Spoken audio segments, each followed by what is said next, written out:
slide. There they are. And thanks for keeping us on time. Our second talk is a contribution from the Catalysis Lab at BYU. It's entitled Kinetics and Mechanisms of Deactivation by Carbon Transformations in on Iron Fischer-Tropsch Catalysts. The authors are Scott Eliason and Calvin Bartholomew, and the speaker would be Scott Eliason.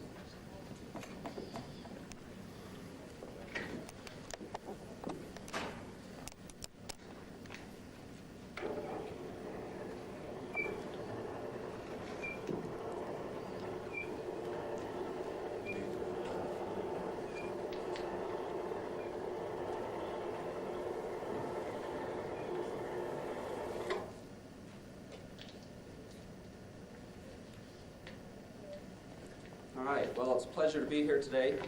I'd like to thank the organizers for this opportunity, and I'd like to present some of the work that we did at BYU on iron Fischer-Tropsch catalysts. And today I'd like to talk about kinetics and mechanisms of deactivation by transformation taking place within the catalyst. The objectives of this were to model the deactivation of iron Fischer-Tropsch catalysts and to also look at the effects of potassium on deactivation. And then I'd like to focus most of the time on how we identify different carbon species within the catalyst under different reaction conditions. So briefly, we first looked at reaction kinetics, and I will just briefly show those results, and then I'll look at the deactivation kinetics, tell you about the experiments that were performed on iron and potassium promoted iron at 10 atmospheres in a Cstr reactor. And then I'd like to talk about identifying the different carbide and carbon phases by TPSR, or temperature programmed surface reaction under hydrogen.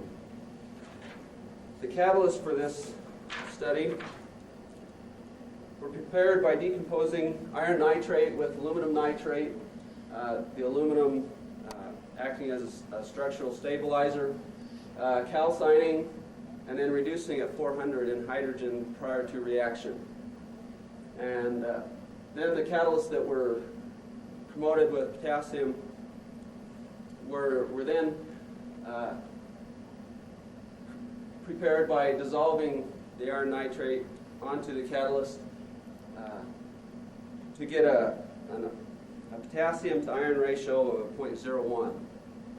And then these catalysts for the high pressure work were then slurried onto monoliths, which also required addition of 30% alumina to act as a binder. The Cstr reactor was a Verdi internal recycle reactor, and this has a magnetically driven impeller that forces the reaction gases to flow up the outside and down through the catalyst. And in our study, we had, instead of using a basket with pellets, we had a special insert made so that we could put the monolith right in there, and the monolith was held in place while the gases were passed over it.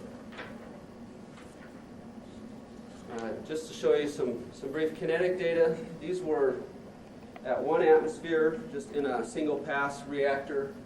And just what I want to show you is that after 18 hours or so on the unpromoted catalyst, we reached steady activity. These steady state activities were used to calculate activation energies.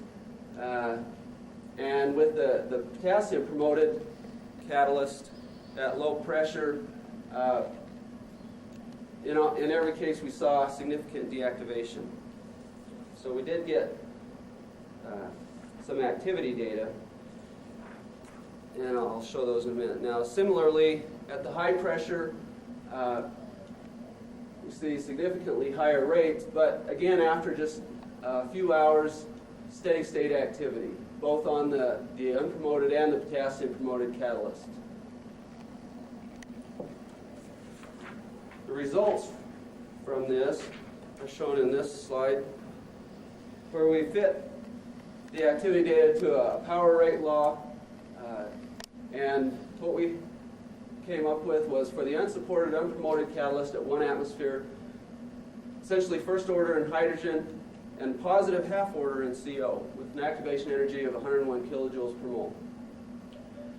Going to 10 atmospheres on the monolith supported catalyst, again, a little bit higher reaction order, but still roughly first order.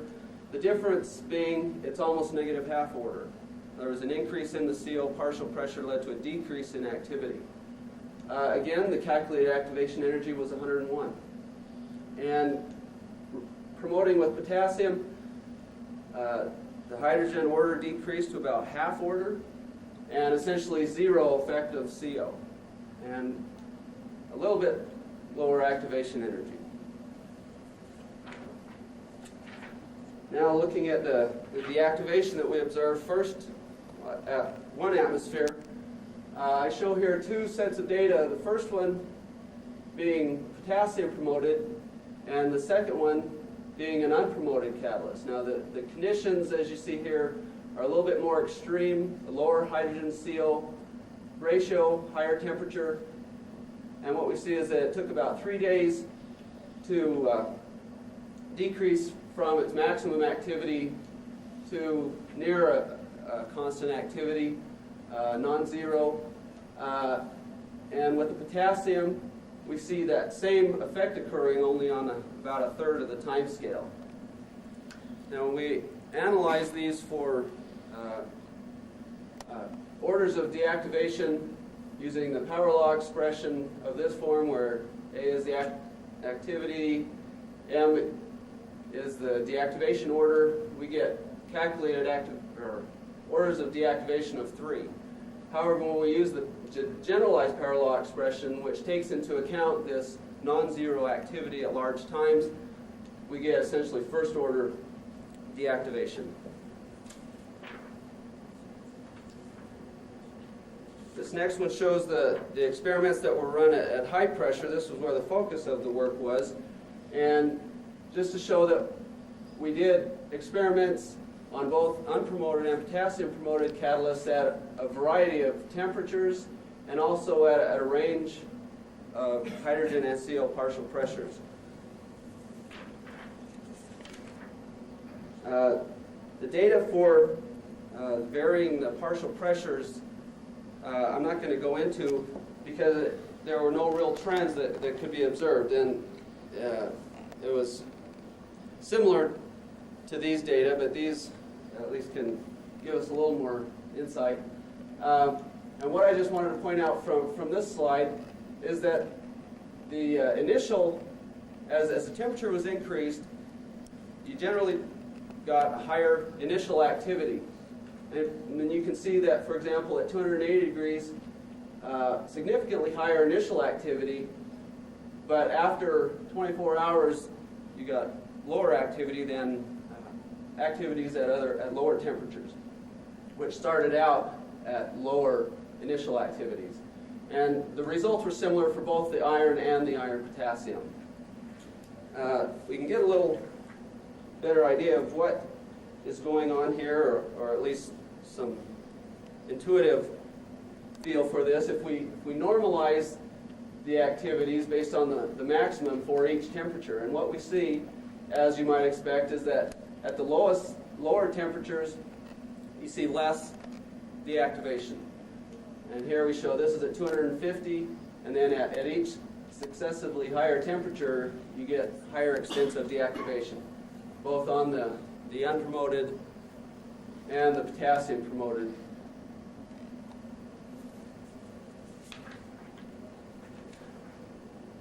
And looking at these data, and we've shown that we're essentially first order in hydrogen concentration for the reaction, the deactivation, as was the case in the low pressure, when we use the generalized power law expression, it is again first order in the activity. And this can be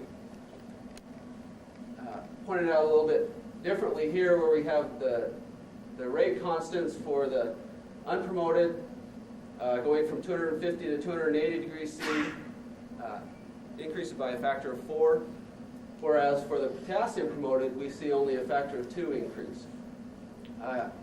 And we do see that the activation energies of deactivation for the unpromoted of 108 kilojoules per mole, and this one should be 53 kilojoules per mole for the potassium promoted. So we see there are significant differences in the effects of the potassium.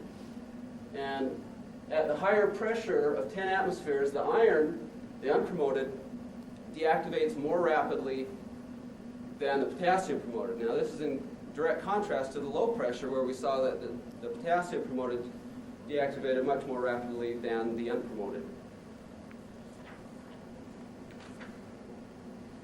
All right, now what I'd like to talk about is the TPSR work. And basically, the idea behind this is you identify different carbon phases by their reactivities. And obviously, the more reactive species react at lower temperatures.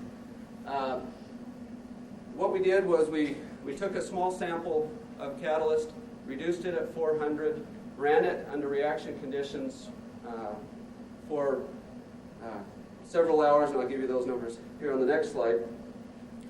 And then we would purge the system with helium, start flowing hydrogen, and then ramp up in temperature and observe the spectrum of the methane production with the mass spec. The conditions of the experiments were chosen so that we get a range of deactivation conditions. This first condition, similar to the low pressure work that I showed you, where there was no deactivation apparent. After 18 hours, we reached a steady state. So those conditions were chosen for that purpose, so that we'd have at least one case where we wouldn't expect any deactivation. And then higher temperatures, we would expect deactivation, and then with both the potassium promoted catalyst, we would expect significant deactivation. The analysis of the spectra were analyzed or deconvoluted to obtain different carbon phases, and we used a modified Mossbauer fitting routine. And one of the assumptions that we had to make was what shape should these peaks have. And from some of the data in the literature, it looked like a Gaussian peak shape would be a good approximation. The parameters that were adjusted for each peak were the peak location, the peak height, and the peak half width. And these were allowed to vary. The program would try and minimize the error between the original spectra and the sum of the individual peaks. These are the spectra that we obtained for the unpromoted iron, and you can see that there are some changes taking place in the catalyst. At 215, this purple line, as we increase the temperature, we tried to run a couple duplicate experiments, and they ended up being at different temperatures, but it actually turned out that it gave us more information. You can see the transformation between at the different conditions. For example, in this area we see a decrease in the amount of carbon of that type, and we also see a shift to more and higher, less reactive carbons.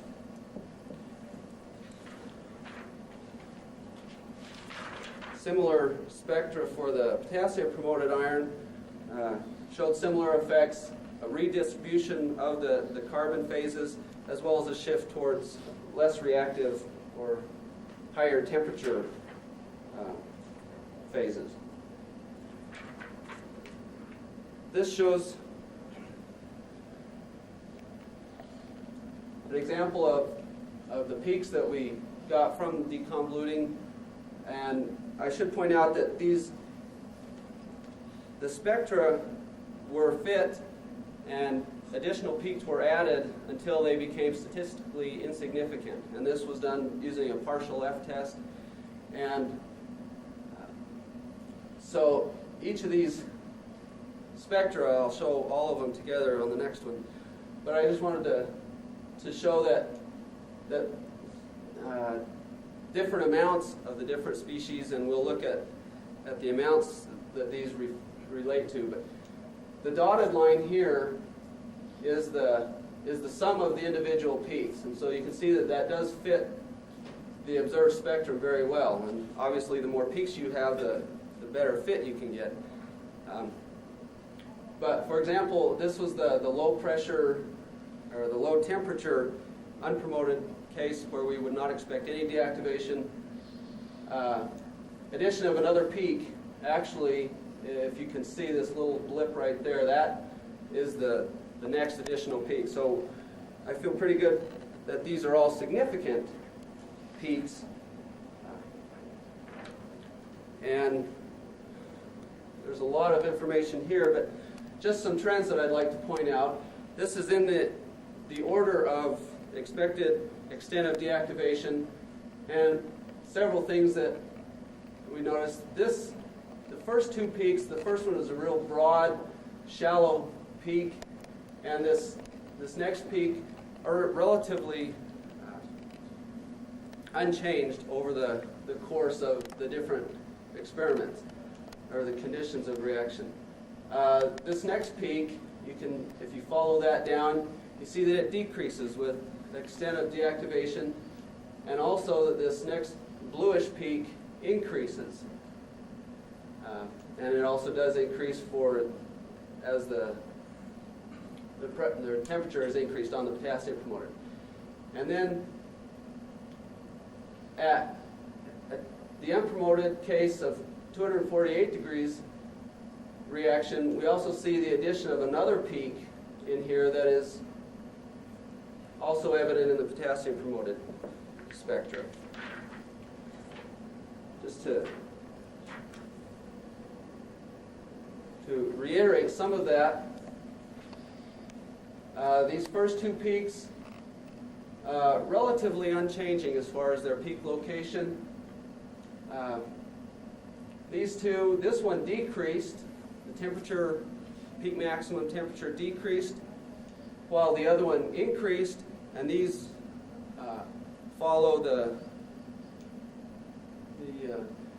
idea that as the amount decreases, you shift to a lower temperature, or conversely, as the amount of the carbon phase increases, you get a shift towards higher temperatures.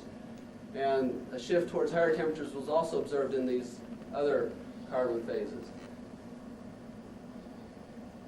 Let me point out, these first two carbon phases increased with time, although not a lot, and we get a shift, a significant shift in the ratios of the second set of carbon phases, and then these higher temperature ones all increased with the extent of deactivation. And what we've assigned to these is these low temperature, highly reactive carbons are the surface carbons, either on a planar or step sites.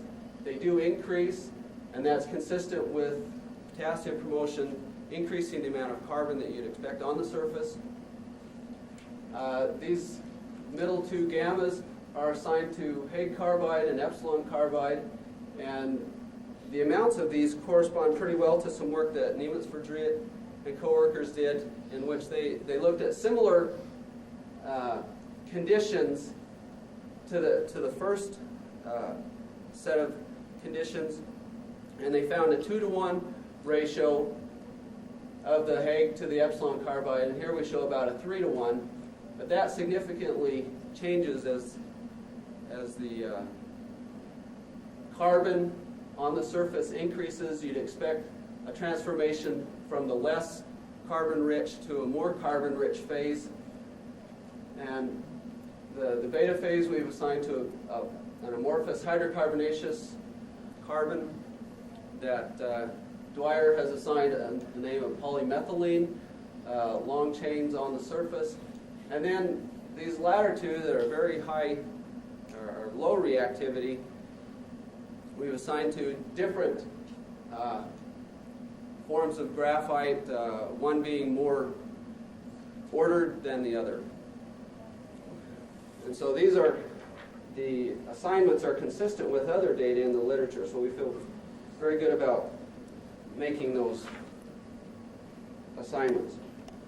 And just in conclusion, we've seen that the activation of iron and iron-potassium catalysts by carbon is first order, both at 1 and 10 atmospheres, first order in activity. The deactivation, as I pointed out, of the iron-potassium is more rapid at lower pressures, and the deactivation of the iron, the unpromoted iron, is higher at the higher pressures. We've identified 7 different forms of carbon and carbides on the catalyst, both on the unpromoted and potassium promoted. And the deactivation is due to poisoning by amorphous and graphitic films, which we saw increased with our extended deactivation, and also it's got to be related to the transformation of active carbides to inactive carbides. And I'm excited to hear the next talk, in which I hope he will give a little more insight into that transformation. Thank you.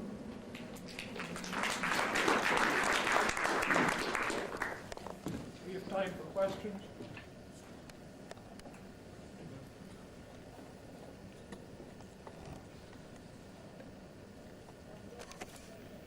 At the University of New Mexico. All of these catalysts show substantial amounts of carbon. However, some are more deactivated than others. Right. So, do you think that you can correlate the extent of deactivation entirely with the amount of carbon? Well, that would be nice, and I was hoping to have achieved that with this study, but we weren't able to get, in this setup where we did the TPSR, we weren't able to get the activity data. But I do believe that you could do that if you could get the activity data for these catalysts. You could make some type of correlation. I don't understand. I mean, when you did the TPSR, they are not the same catalysts on which you get... Well, it's the same catalyst, but not at the same conditions. In other words, we can't, we weren't able to get activity data on a rate per gram basis like we did for the kinetic and the deactivation works. But you did pull out these catalysts from a reactor after a run and then do the TPSR? Well, we did the reaction for the TPSR work. We did those in situ. We reduced it, reacted it, and then ran the TPSR all in situ without changing the catalyst.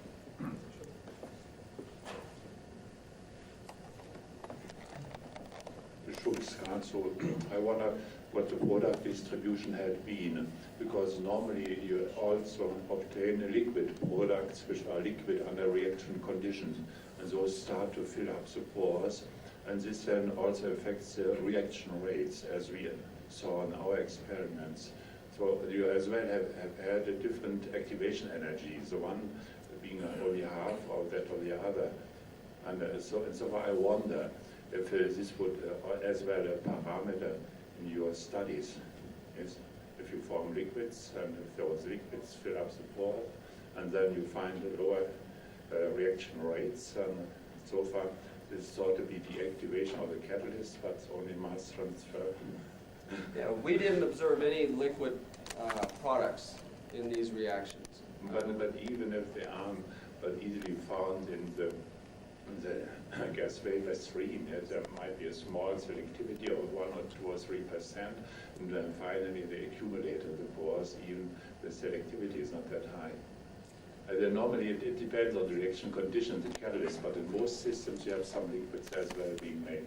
Well, obviously from the Anderson-Schultz fluoride distribution, even though we may not measure significant amounts of those, yes, there will definitely be some.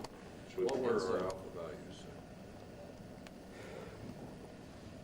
The kinetics data that, let's see, they were relatively low, 0.6 to 0.8, I think. Yeah. And so we didn't expect as much as if we would have had alphas of 0.9 or 0.95. It's a And little to fill the pause. we should explain too, Hans, we take our products directly in the gas phase to our chromatograph, and so we do not actually measure products above C12, and so we're not directly measuring the liquids, nor do we collect them. Although we did have some evidence that some waxes were collected in the lines, and so though they weren't significant amounts, there weren't traces of those that we saw. Al Glenn, Ice, Penn State. Do you have any additional spectroscopic data to correlate with your reduction data, for instance, either from Mossbauer or from X-ray diffraction? So you might get some idea about the relative amounts of those phases that you can see to see how they correlate with the areas under the curve and the assignments that you saw from the temperature program reduction. On the catalyst that we did the TPSR work on, we do not have any other data, although with some of the deactivation catalysts, we did look with Mossbauer both at the freshly reduced catalyst, and we did see nearly complete reduction to iron. We get the six peak spectrum, and we also did see on some of the spent catalysts,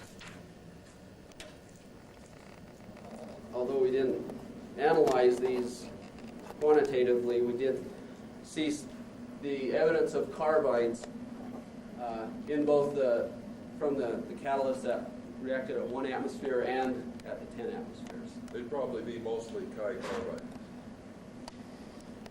Any further questions? Let's thank the speaker again.